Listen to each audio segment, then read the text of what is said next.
ഇപ്പോൾ പരിശുദ്ധാത്മാവ് എന്താ നമ്മൾ പറയണത്? ഞാൻ നിനക്ക് മുമ്പേ എൻ്റെ ദൂതനെ അയക്കുമെന്ന് പറഞ്ഞാൽ എൻ്റെ അർത്ഥം എന്താണ്? നമ്മൾ മുമ്പോട്ടേ പോകത്തുള്ളൂ, പുറകോട്ട് പോകത്തില്ല. എന്താ കാര്യം? നമ്മൾ മുമ്പോട്ടേ പോകാവൂ, പുറകോട്ട് പോകരുത് എന്ന് പറയുന്നതിന് പകരം ദൈവം പറഞ്ഞ എന്താണ്? ഞാൻ നിനക്ക് മുമ്പേ എൻ്റെ ദൂതനെ അയക്കും എന്ന് പറഞ്ഞ്, ഞാൻ നിനക്ക് മുമ്പേ നിന്റെ ദൂതനെ അയക്കും. അപ്പോൾ നമ്മൾ മുമ്പോട്ടേ പോകത്തുള്ളൂ, പുറകോട്ട് പോകത്തില്ല. നമ്മൾ മുമ്പോട്ടേ പോകാവൂ എന്ന് പറയാൻ വേണ്ടിയാണ് കർത്താവിൻ്റെ വചനം പറയണത്, ഞാൻ നിനക്ക് മുമ്പേ എൻ്റെ ദൂതനെ അയക്കും. കൈയടിച്ച് ശ്രുതിക്കട്ടെ.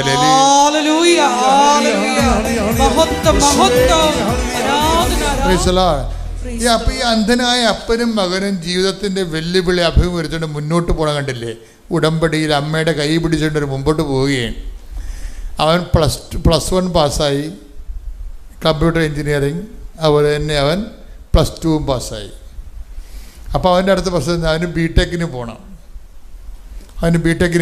അതാണ് അടുത്ത പരിപാടി. മുമ്പോട്ട് തന്നെ പോവുകയാണ് അവരെ. അപ്പോൾ എങ്ങനെയാണ് ഈ അന്ധന്മാർ രണ്ടുപേരും കൂടി അപ്പനും മകനും കൈ പിടിച്ച് മാതാവിൻ്റെ കൈയും പിടിച്ച് മുമ്പോട്ട് പോകണത്? മനോഹരമായൊരു സാക്ഷ്യമാണ്. ഞാൻ തന്നെ പറഞ്ഞത് എന്തൊരു വെല്ലുവിളിയാണ്. മനുഷ്യന് നമ്മൾ അന്ധന്മാരാണെങ്കിൽ നമ്മൾ പ്രാർത്ഥിക്കണത് ഈ ബിടെക്കിന് വേണ്ടിയല്ലേ പ്രാർത്ഥിക്കണം? ആദ്യം കണ്ണു തുറന്നു പറഞ്ഞാലേ പ്രാർത്ഥിക്കത്തുള്ളൂ, അല്ലേ? ഒന്ന് ചിന്തിച്ച് നോക്കിയേ. നമ്മൾ അന്ധന്മാരാണെങ്കിൽ നമ്മൾ ബിടെക്കിന് വേണ്ടിയാണ് പ്രാർത്ഥിക്കുന്നത്, അല്ല, കണ്ണു തുറന്നു തരാൻ ആദ്യം പ്രാർത്ഥിക്കത്തുള്ളൂ. അപ്പോൾ അതിലേക്ക് ചേർന്ന് നിൽക്കുകയാണ്. അപ്പോൾ പക്ഷേ ബിടെക്കിന് ചെല്ലുമ്പോൾ അവിടെ പ്രശ്നം ഉണ്ടാവും. ബിടെക്കിനെ വരുമ്പോൾ അവർ പറയും അഡ്മിഷൻ ഇല്ല എന്ന് പറയും. എന്താ കാര്യം വെച്ച് കഴിഞ്ഞാൽ സാങ്കേതിക വിദ്യാഭ്യാസമാണ്. സാങ്കേതിക വിദ്യാഭ്യാസത്തിന് 40% വൈകല്യമേ പാടുള്ളൂ. ഇതിപ്പോൾ 100% വൈകല്യമാണ്. 40% വൈകല്യമേ ഉണ്ടെങ്കിൽ സാങ്കേതിക വിദ്യാഭ്യാസം കൊടുക്കാവുന്നതാണ് ഗവൺമെൻറ് നിയമം. അപ്പം അതുകൊണ്ട് 100% വൈകല്യമായതുകൊണ്ട് ബിടെക്കിന് സ്ക്രീൻ പോലും കാണാൻ പറ്റാത്ത ആൾക്കാർക്ക് അഡ്മിഷൻ കിട്ടത്തില്ലെന്ന് പറയും. പക്ഷേ ഈ അപ്പനും മകനും അതിന് വേറൊരു മാർഗം കണ്ടുപിടിക്കും. എന്ന് വെച്ച് കഴിഞ്ഞാൽ അവൻ്റെ എൻട്രൻസ് എക്സാമില്ലേ, എൻട്രൻസ് എക്സാമിന് സ്ക്രൈബിനെ വെച്ച് എൻട്രൻസ് തോറ്റു കഴിഞ്ഞാൽ അതിക്കുമ്പോൾ ഒരു എൻട്രൻസ് ഉണ്ടല്ല, എൻട്രൻസിനാണ് ഇവരുടെ ഏറ്റവും വലിയ അനുഭവം എന്ന് പറയണത്. എൻട്രൻസിൽ വരുമ്പോൾ എൻട്രൻസിൽ വെച്ച് ഇങ്ങനെയുള്ള ആൾക്കാർ തള്ളിപ്പോകത്തില്ലേ? അപ്പോൾ എൻട്രൻസിന് ചെയ്യണമെങ്കിൽ ഇവന് ചെയ്യാൻ പറ്റത്തില്ല, സ്ക്രൈബിനെ വെച്ച് ചെയ്യാം. അപ്പോൾ വേറെ ഒരാളെ വാടകയ്ക്ക് എടുക്കണം, എഴുത്തുകാരന് നിയമപരമായിട്ട് വേറെ ആളെ കണ്ണ് കാണാവുന്ന ഒരാളെ വാടകയ്ക്ക് എടുക്കണം. വാടകയ്ക്ക് എടുക്കുമ്പോഴുള്ള കുഴപ്പമെന്ന് വെച്ച് കഴിഞ്ഞാൽ ബിടെക്കുകാരൻ്റെ എൻട്രൻസിന് വാടകയ്ക്ക് എടുക്കേണ്ട ആൾ സ്ക്രൈബിന് +1 വിദ്യാഭ്യാസമേ പാടുള്ളൂ. കാര്യം എന്താണ്?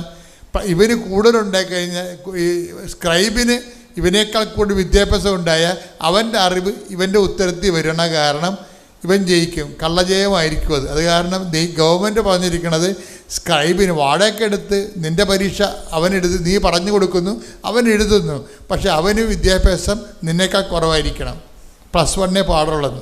അപ്പോൾ +1 ഒരു വിദ്യാർത്ഥിയെ കണ്ടുപിടിക്കും. നോക്കിയേ, ജീവിതം കുറച്ച് പരിഷ്കമാണെങ്കിലും അമ്മയോട് കൂടി ഇവർ മുന്നേറിക്കുകയാണ്. അമ്മയോട് കൂടി മുന്നോട്ട് പോകണ പോക്ക് കാണണം, നല്ല രസമാണ്. എന്നിട്ട് ഇവർ സ്ക്രൈബിനെ കണ്ടുപിടിക്കും. ഒരു +1 ഉള്ള ആളെ എൻട്രൻസിനെ കണ്ടുപിടിച്ച് കഴിയുമ്പോൾ ഉള്ള പ്രശ്നം വെച്ച് കഴിഞ്ഞാൽ അവൻ +1 സർട്ടിഫിക്കറ്റ് വേണം. അവന് +1 പഠിച്ചുകൊണ്ടിരിക്കുകയല്ലേ, +1 +2 പൂർത്തിയാക്കിയാലേ അവന് സർട്ടിഫിക്കറ്റ് കിട്ടത്തുള്ളൂ. അപ്പോൾ പിന്നെ എന്താ മാർഗം? പൂർത്തിയാക്കിയതിൻ്റെ സർട്ടിഫിക്കറ്റ് കൊടുക്കാൻ പറയും. അവൻ 10ാം ക്ലാസ് പൂർത്തിയാക്കി, സ്ക്രൈബ് 10ാം ക്ലാസ് അവൻ പൂർത്തിയാക്കിയതാണ്. അപ്പോൾ 10ാം ക്ലാസ് വേറെ സ്കൂളിലാണ് പൂർത്തിയാക്കിയിരിക്കുന്നത്. അവിടെ ചെല്ലും പറയും, സാറേ സ്ക്രൈബിന് വേണ്ടിയാണ് ഇവൻ 10ാം ക്ലാസ് ഇവിടെ പഠിച്ചതാണെന്ന് സർട്ടിഫിക്കറ്റ് തരണമെന്ന് പറയും. അപ്പോൾ ഹെഡ് മാസ്റ്റർ പറയും, ഇവൻ ഇപ്പം പഠിക്കുന്ന സ്കൂളിൽ നിന്ന് മേടിക്കുക, ഇവിടെ പണ്ട് പഠിച്ചതാണ്, അതിൻ്റെ സർട്ടിഫിക്കറ്റ് ഇപ്പം തരാൻ പറ്റത്തില്ലെന്ന് പറയും. എന്തെല്ലാം ഈ രണ്ടുപേരും അന്ധന്മാരാണ്. ഇവരെ അന്ധന്മാർ അതിനേക്കാൾ വലിയ അന്ധന്മാരാണ് ഇവരെ ആക്രമിക്കാൻ പറ്റുന്നത്. എന്ത് കഷ്ടമാണ് ദിവസത്തിൽ അവർ ആ ജീവിതം. അവർ നമ്മളല്ലേ ഉടമ്പടിക്ക് ഞാൻ നിനക്ക് മുമ്പേ എൻ്റെ ദൂതനെ അയക്കുമെന്ന് പറഞ്ഞു കഴിഞ്ഞാൽ അതിൻ്റെ അർത്ഥം എന്താണ്? മുന്നോട്ട് തന്നെ പോവുക, പുറകോട്ടടിക്കരുതെന്ന് അർത്ഥം. അപ്പനും മകനും മുന്നോട്ട് തന്നെ പോവുകയാണ്. മുന്നോട്ട് വന്നു ഇവരെ സ്ക്രൈബിനെ കിട്ടത്തില്ല എന്ന് പറഞ്ഞുകൊണ്ട് ഇനി എന്ത് ചെയ്യുമെന്ന് പറഞ്ഞുകൊണ്ട് ഈ അപ്പനും മകനും സ്കൂൾ ഓഫീസിന് വാതിക്കെ നിൽക്കുക.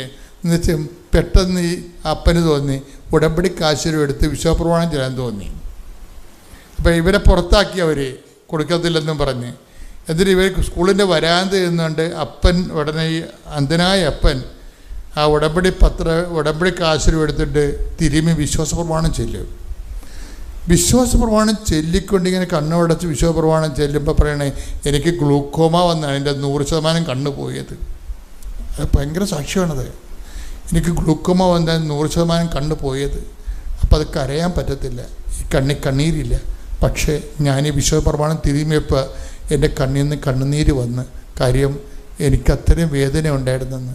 ഞാനിങ്ങനെ കണ്ണീരിട്ട് നിൽക്കുന്ന സമയത്ത് പെട്ടെന്ന് ഒരു പാദസ്വരം പോലെ ഒരു സ്വരം കേട്ട് പിന്നെ മുല്ലപ്പൂവിൻ്റെ ഒരു മണം എന്നെ കടന്നുപോയെന്ന്.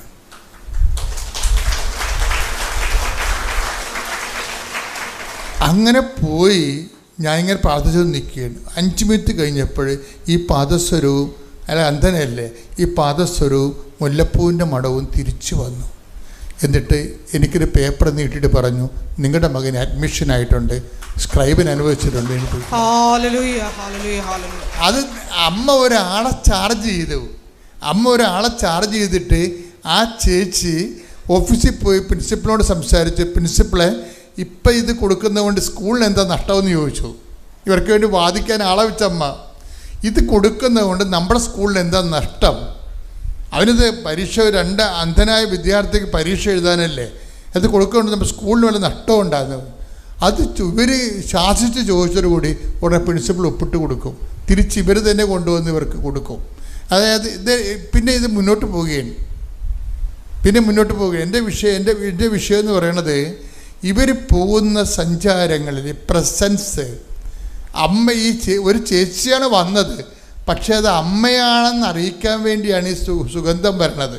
പ്രസൻസ് ഞാൻ പറഞ്ഞില്ലേ, പ്രസൻസ് എപ്പോഴും ഭയങ്കര സീരിയസ് ആണ്. നമ്മൾ സീരിയസ് ആണെങ്കിൽ ദൈവം 3 ഇരട്ടി സീരിയസ് ആയിരിക്കും. ഞാൻ അതാണ് പഠിച്ചത് ഉടമ്പടിയിൽ. നമ്മൾ സീരിയസ് ആണെങ്കിൽ ദൈവം 3 ഇരട്ടി സീരിയസ് ആയിരിക്കും. ദൈവം ആഗ്രഹിക്കണം എന്താണെന്നറിയാമോ? നമ്മളൊന്ന് സീരിയസ് ആകാൻ വേണ്ടിയാണ്, ആത്മാർത്ഥമാകാൻ വേണ്ടി. ദൈവത്തിന് നമ്മളെ അനുഗ്രഹിക്കണമെന്നുണ്ട്, പക്ഷെ അനുഗ്രഹിക്കാൻ പറ്റിയ ആത്മാർത്ഥത നമ്മുടെ കയ്യിലില്ല. അതാണ് ഒരു പ്രശ്നം. അത് നിങ്ങളൊന്ന് ചിന്തിക്കണേ. കാര്യം ഈ മനുഷ്യനോട് അലക്സസ്റ്റിൻ ചോദിച്ചു, ഈ കണ്ണും വെച്ചുകൊണ്ട് എന്ത് പ്രേക്ഷിത പ്രവർത്തനമാണ് ചെയ്യണമെന്ന് ചോദിച്ചു. അപ്പോൾ അയാൾ പറഞ്ഞു, ഞാൻ 10 കെട്ട് പത്രം ഒരാളെയും വിളിച്ചുകൊണ്ട് പോയി കൊടുത്തെന്ന്. മനസ്സിലായോ? അന്ധനായ മനുഷ്യനെ ഈ കണ്ണും വെച്ചുകൊണ്ട് എന്ത് പ്രേക്ഷിത പ്രവർത്തനം ചെയ്തതെന്ന് പറഞ്ഞപ്പോൾ അയാൾ തിരിച്ചു കൊടുത്ത ഉത്തരം എന്നറിയാമോ? ഞാൻ 10 കെട്ട് പത്രം പലപ്പോഴായിട്ട് കണ്ണ് കാണാവുന്ന ഒരാളുടെ കൈ പിടിച്ചുകൊണ്ട് പോയിട്ട് ഓരോ ആൾക്കാർക്കും ഈ അന്ധൻ ഈ പത്രം കൊടുത്തുകൊണ്ടിരിക്കുകയാണ്. അപ്പം കണ്ണ് കാണാവുന്ന ആൾക്കാരുടെ പത്രം വീട്ടിൽ ഇരിക്കുകയാണ്. അതാണ് പ്രശ്നം. ഇതാണ് നിങ്ങൾ ഇരന്ന് പണി മേടിക്കണമെന്ന് പറയണത്. ദൈവത്തിൻ്റെ മുമ്പിൽ നിങ്ങൾ എലികളാണ് ശരിക്കും. ഇവിടെ സിംഹങ്ങൾ വേറെ ഉണ്ട്. സിംഹങ്ങൾ നിൽക്കാനിവിടെ. അന്ധനായ മനുഷ്യൻ 10 കെട്ട് പത്രം മറ്റുള്ളവരുടെ സഹായം പിടിച്ച് അവൻ്റെ കൈക്ക് പിടിച്ചുകൊണ്ട് പോയി ഓട്ടോറിക്ഷയിലും ചന്തയിലും കൊണ്ടുനടന്ന് കൊടുക്കുകയാണ്. ആത്മാർത്ഥത എന്ന് പറയും. നമ്മളൊരു ആത്മാർത്ഥത കാണിച്ചാൽ ദൈവം 3 ഇരട്ടി ആത്മാർത്ഥത കാണിക്കും. അപ്പം ദൈവം കൊതിക്കുന്നുണ്ട്. എന്താണ്? നിങ്ങളെ കുറ്റപ്പെടുത്താനല്ല, നിങ്ങളും ആത്മാർത്ഥതയോട് ദൈവവുമായിട്ട് ജീവിക്കാൻ. ശ്രുതിക്കട്ടെ, ഹല്ലേലൂയ.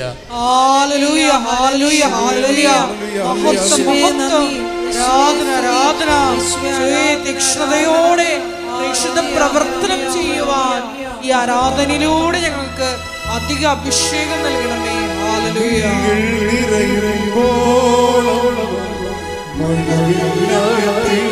ഒരുമിച്ച് പാടുക.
എല്ലാവരും അമ്മേ, എന്റെ അമ്മേ, എന്റെ ഈശോയുടെ അമ്മേ, അമ്മേ,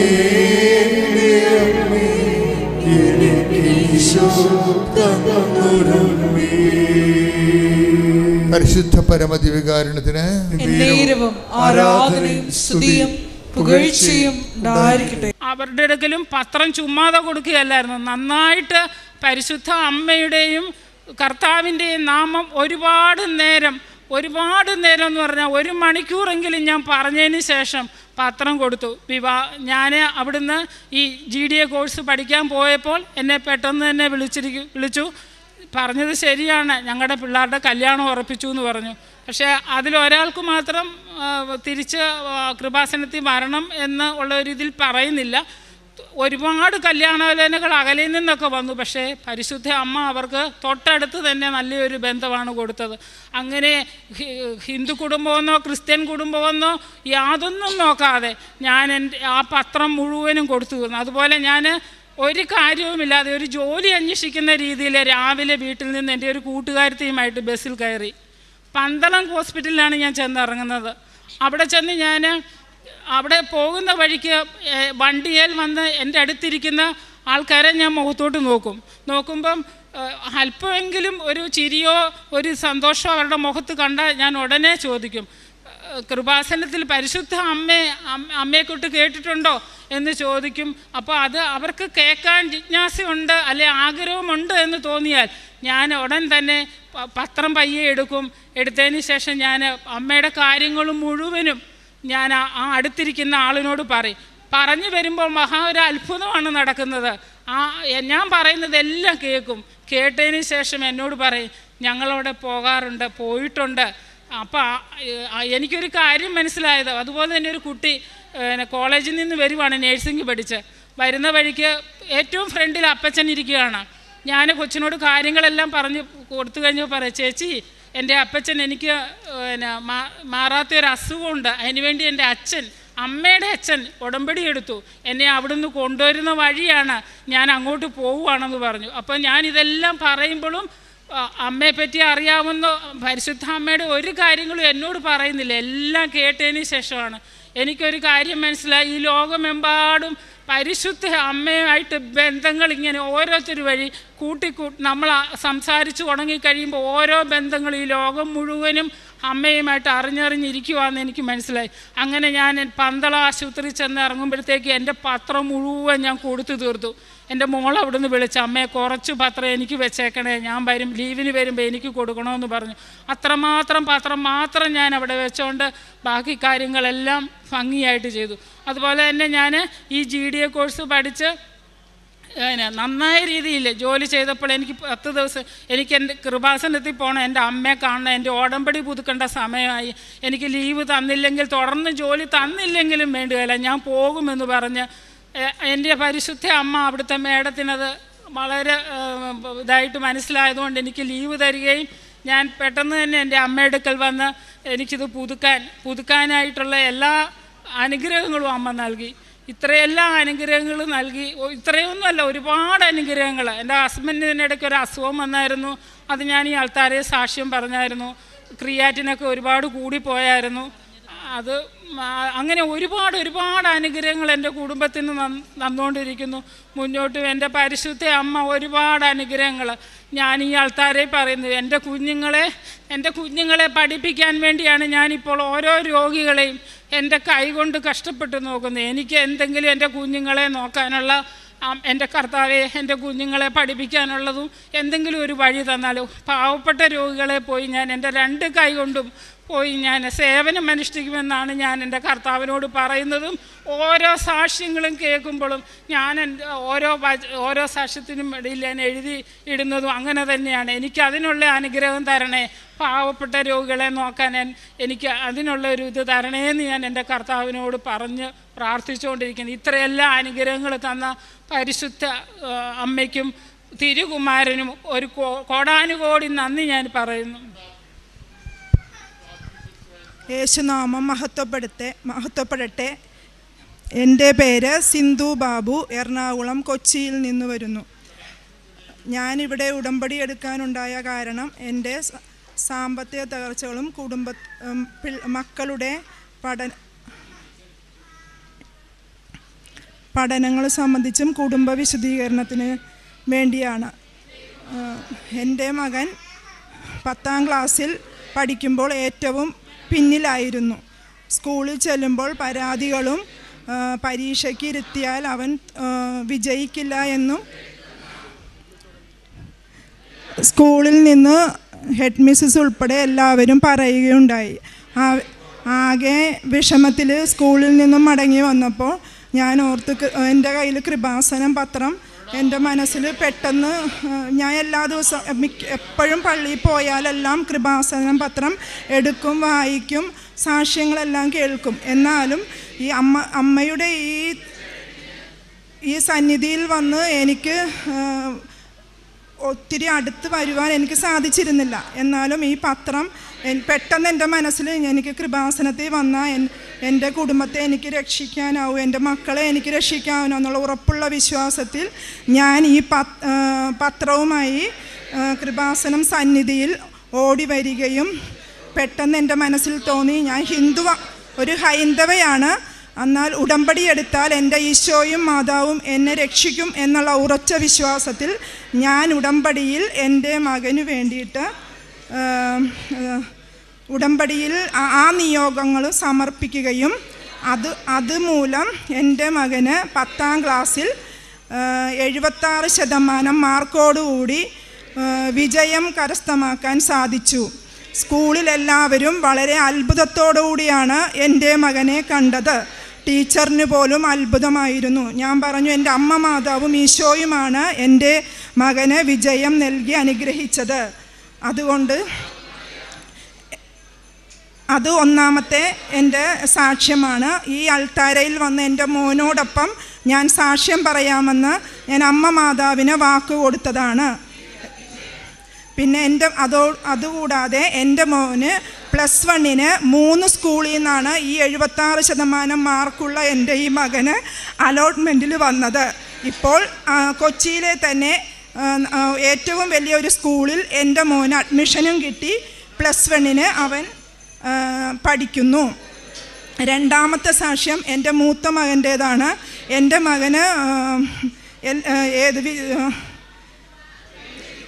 എൻ്റെ മകൻ ഡിഗ്രിക്കാണ് പഠിക്കുന്നതെങ്കിലും ഡിഗ്രി കംപ്ലീറ്റ് ആക്കിയില്ല. എന്നാലും രാഷ്ട്രീയപരമായ എല്ലാ ഇതിലും വർക്ക് ചെയ്യും, നല്ല ആക്റ്റീവാണ്. എന്നാലും ഞാൻ അവന് വേണ്ടി ഒരു പ്രാർത്ഥന ഇതിൽ നിൽക്കണമെന്ന് എനിക്ക് ആഗ്രഹമുണ്ടായിരുന്നു. അതുകൊണ്ട് ഞാനത് നിയോഗത്തിൽ വച്ചതുമായിരുന്നു. അപ്പോൾ പെട്ടെന്നൊരു ദിവസം അവനൊരു പനി വന്നു. 1.5 മാസത്തോളം ആകെ ഈ പനിയുമായെല്ലാം കടന്നുപോയി. പിന്നെ ആകെ വിഷമത്തിലായി. പിന്നെ ആരോടും മിണ്ടാറില്ല, കൂട്ടുകൂടില്ല, ഒരു പ്രവർത്തനങ്ങൾക്കും പോകില്ല, വീട്ടിൽ തന്നെ ആകെ വിഷമത്തിലായി. ഞാൻ അപ്പം അമ്മയോട് പറഞ്ഞു, അമ്മേ എന്നെ രക്ഷിക്കണം, എൻ്റെ മോന് ഇത്രയേറെ ഉഷാറായി നിന്ന ഒരു മകൻ. എനിക്കറിയാമായിരുന്നു എൻ്റെ മകന് അമ്മ തന്ന പ്രശ്നങ്ങളായിരിക്കും കൂടുതൽ അമ്മയോട് അടുക്കാനും എന്നെ എന്തായാലും എല്ലാത്തിലേക്കും വരാനൊക്കെ പറയും. എന്നാലും ഞാൻ കൂടുതൽ പ്രാർത്ഥിച്ചുകൊണ്ടിരിക്കാൻ നേരത്തൊക്കെ അവൻ വരുമ്പോൾ ശ്രദ്ധിച്ചില്ലെങ്കിൽ അവനൊരു ദേഷ്യം ഉണ്ടായിരുന്നു.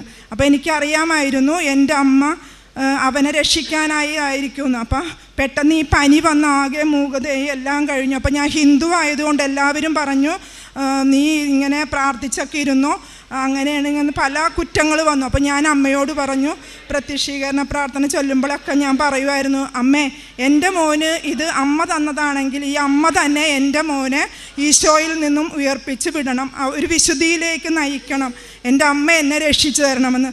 ആയതുകൊണ്ട് ഞാൻ എന്നും മുറിയിൽ നിന്ന് പോകൂല, കൂട്ടുകൂടൂല. അനിയനെപ്പോലും കണ്ടാൽ എല്ലാം ഒരു പേടി പോലെ. ഞങ്ങൾ ഒന്നിനും ഭക്ഷണം പോലും കഴിക്കില്ല, ഉറങ്ങില്ല, ആകെ ഒരു അസ്വസ്ഥതകളായിരുന്നു. അപ്പോൾ ഞാൻ പറഞ്ഞു, ഈശോയെ ഞാനും ഒരു അമ്മയാണ്, എൻ്റെ ഈശോ എൻ്റെ മടിയിൽ കിടന്ന് അവന് പേടിയാണെന്ന് പറയുമ്പോൾ ഞാൻ പറയാം, ഈശോയെ ഈശോ ഈശോയ്ക്ക് സഹനം കിട്ടിയപ്പോൾ മാതാവ് വേദനിച്ച പോലത്തെ ഒരു അവസ്ഥയായി. എല്ലാവരും എന്നെ പരിഹസിക്കേണ്ട ഒരു അവസ്ഥയിലാണ്. എന്നെ ഈശോ, എൻ്റെ മാതാവ് എന്നെ രക്ഷിക്കണം, അല്ലെങ്കിൽ ഞാൻ പിന്നെ ജീവിച്ചിരുന്നിട്ട് കാര്യമില്ല. എല്ലാവരും എന്നെ ഈ പ്രാർത്ഥനയ്ക്ക് വേണ്ടിയാണ് കളിയാക്കുന്നത്. ആ ഒരു ഇതിൻ്റെ മുമ്പിൽ ഞാൻ ഈശോയും അമ്മ മാതാവും എൻ്റെ മോനെ ഉയർപ്പിച്ചു എന്നെനിക്ക് ഉറക്കെ സാക്ഷ്യം പറയണം. അത് എൻ്റെ അമ്മ മാതാവ് എനിക്ക് നേടിത്തരും. അപ്പം ഞാൻ പ്രത്യക്ഷീകരണ പ്രാർത്ഥന കഴിയുമ്പോൾ ഞാൻ 7 മണിക്ക് ജോലിക്ക് പോകും. ബീച്ചിലാണ് എനിക്ക് ജോലി.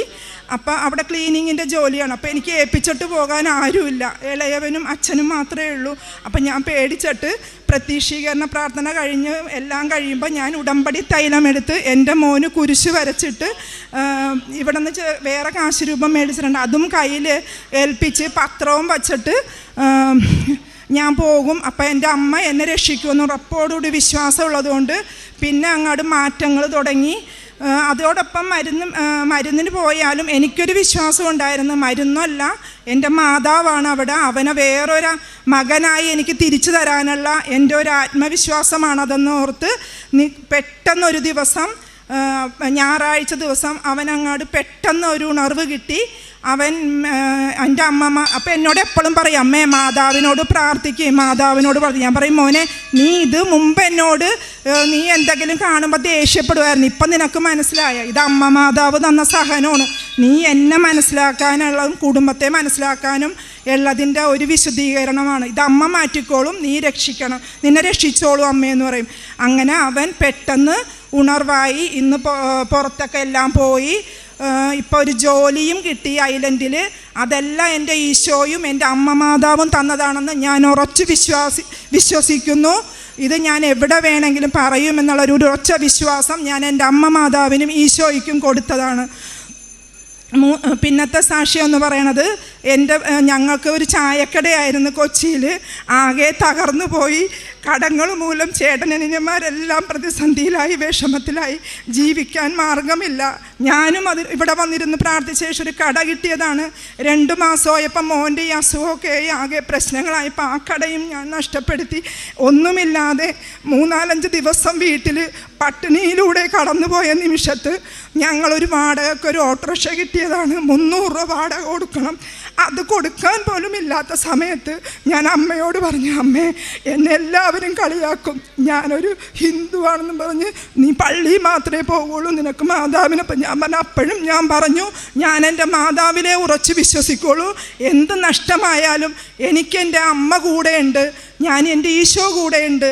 ഞാൻ എൻ്റെ അറിവ് വെച്ച നാൾ മുതൽ ഞാൻ ഈശോയും മാതാവിനോടും ഞാൻ പോകുന്നവളാണ്, അതുകൊണ്ട് എന്നെ രക്ഷിച്ചോളും എന്നുള്ള ഉറച്ച വിശ്വാസത്തോടു കൂടി ഞാൻ പിന്നെ നിൽക്കുമ്പോഴാണ് പെട്ടെന്ന് ഞങ്ങളുടെ ഒരു സ്വന്തക്കാർ ഒരു ഓട്ടോറിക്ഷ എടുത്തിട്ടുണ്ടായിരുന്നു. അവർക്ക് മകന് വേണ്ടി ഓടിക്കാനായിരുന്നു. ആ മകന് കൈവേദനയെല്ലാം വന്നപ്പോൾ ആ ഓട്ടോറിക്ഷ അവർ വിൽക്കാൻ തീരുമാനിച്ചു. ആ സമയത്ത് എനിക്ക് ഓട്ടോറിക്ഷ എടുക്കാൻ പോയിട്ട് ഒന്നിനും ഒരിതില്ലായിരുന്നു. അപ്പം ഞങ്ങളുടെ വീടാണെങ്കിലും വളരെ പ്രശ്നത്തിൽ കിടക്കണേണ്. അപ്പം വീട് പണയം ഒരു കടക്കാരൻ്റെ പ്രശ്നങ്ങളൊക്കെ ഉള്ളത് കൊണ്ട് വീട് എങ്ങനെയെങ്കിലും പണയം കൊടുത്ത് അതിൽ നിന്ന് കിട്ടുന്നത് കടക്കാർക്ക് കടം വീട്ടാനിരിക്കുന്ന സമയത്താണ് ഈ പ്രശ്നങ്ങളെല്ലാം ഉണ്ടായത്. അപ്പം ഓട്ടോറിക്ഷ എടുക്കാനായിട്ട് വിഷമിച്ചിരുന്ന സമയത്ത് ഇവിടുത്തെ മാതാവിൻ്റെ ഇവിടെ നിന്ന് എൻ്റെ മോൻ പറഞ്ഞു, ഇവിടുത്തെ അമ്മേ എല്ലാവരും വീട് ഏതായാലും പോകുന്നില്ല, ആകെ വിഷമത്തിലാണ്, നമുക്കെന്നാൽ മാതാവിൻ്റെ നടയിലെ മണ്ണ് കൊണ്ടിട്ടാലോ അമ്മേന്ന്. ഞാനും മോനും കൂടി അവിടെ നിന്ന് ഇത്തിരി മാതാവിൻ്റെ മണ്ണെടുത്ത് ഞങ്ങളുടെ വീടിൻ്റെ സ്റ്റെയർ കേസിൻ്റെ അടിയിൽ ആരും ചവിട്ടാത്തിടത്ത് ഇട്ടിട്ട് പ്രാർത്ഥിച്ചു. 2 ദിവസത്തിനുള്ളിൽ തന്നെ ആൾ വന്ന് വീട് പണയം പോയി. അതിൽ നിന്നും കിട്ടിയ തുക കുറച്ച് ആ കടക്കാരനും കൊടുത്തു. അമ്മ മാതാവ് ഈ ഓട്ടോറിക്ഷ മേടിക്കാനുള്ള പൈസ അതിൽ നിന്നും എനിക്ക് തരികയും ചെയ്തു. അങ്ങനെ അതൊരു ജീവിതമാർഗമായി. അപ്പം ഞാൻ അമ്മയോട് പറഞ്ഞിരുന്നു, അമ്മ മാതാവേ, ഈ ഓട്ടോറിക്ഷ എനിക്കൊരു വാഹനം കിട്ടി, ഓട്ടോറിക്ഷയാണെങ്കിൽ ഓട്ടോറിക്ഷ കിട്ടിയാൽ ഞാൻ ഇതിന് കൃപാസനം എന്ന പേരിടുമെന്ന്. അതുപോലെ തന്നെ ആ ഓട്ടോറിക്ഷയ്ക്ക് കൃപാസനം എന്ന പേരും നൽകി. ഇപ്പോൾ ഇവിടെ ആർക്കൊക്കെ കൃപാസനം, ഞങ്ങളുടെ അടുത്തുനിന്ന് ആർക്കൊക്കെ കൃപാസനത്തിൽ വന്നോന്ന്, ഈ മാതാവിൻ്റെ ഇവിടെ വന്നോന്ന് പറയുവാണെങ്കിൽ ഞാൻ ആരെയും ആ ഓട്ടോറിക്ഷയെ തന്നെ കൊണ്ടുവരുമെന്നും അമ്മയോട് പറഞ്ഞിരുന്നു. പറ്റാവുന്നതെല്ലാവരെയും ഞങ്ങളിപ്പോൾ 7 പ്രാവശ്യമായിട്ട് ഈ ഓട്ടോറിക്ഷ കിട്ടി 7 പ്രാവശ്യമായിട്ട് ഓട്ടോയിൽ തന്നെ വരുന്നുണ്ട്. അതിൽ പറ്റാവുന്നവരെ കൊണ്ടുവരാറുമുണ്ട്. ഇവിടെ നിന്ന് പോകുമ്പോൾ ആരെങ്കിലും ഉണ്ടെങ്കിൽ അവരെയും ആ ഓട്ടോറിക്ഷയിൽ തന്നെ തിരിച്ചും കൊണ്ടുപോകും. പിന്നത്തെ ഒരു സാക്ഷ്യം, എനിക്ക് ഏറ്റവും വലുത് ഞാൻ ഈ അൾത്താരയിൽ നിൽക്കാനുള്ള ഒരു ഭാഗ്യമാണ്. ഞാൻ ബീച്ചിലാണ് വർക്ക് ചെയ്യുന്നത്. അവിടെ അടിച്ചു വാരിക്കൊണ്ടിരുന്ന് 12 മണിക്ക് എനിക്ക് ജോലി കഴിയും. ജോലി കഴിഞ്ഞ് 12 മണിയാകാൻ കുറച്ചേ ഉള്ളൂ, ഒപ്പിടണം. അപ്പോൾ പെട്ടെന്ന് ഞങ്ങൾ ജോലി കഴിഞ്ഞ് നടന്ന് വരികയായിരുന്നു. അപ്പോൾ ബീച്ചിൻ്റെ സൈഡിൽ വലിയ വലിയ മരങ്ങളുണ്ട്, ഫോർട്ട് കൊച്ചി ബീച്ചിൻ്റെ സൈഡിൽ. ആ മരത്തിൽ വലിയൊരു മരം പെട്ടെന്ന് ഒടിഞ്ഞ് മറിഞ്ഞ് വീണു. അപ്പം ഞാനും എൻ്റെ ഒരു കൂട്ടുകാരത്തിയുമായിരുന്നു നടന്നു വന്നോടുന്നു. ആ സമയത്ത് അവിടെ ആരും ഉണ്ടായില്ല. മരത്തിൻ്റെ അടിയിൽ 2 പേരുണ്ടായിരുന്നു. അവരെന്തോ കണ്ട്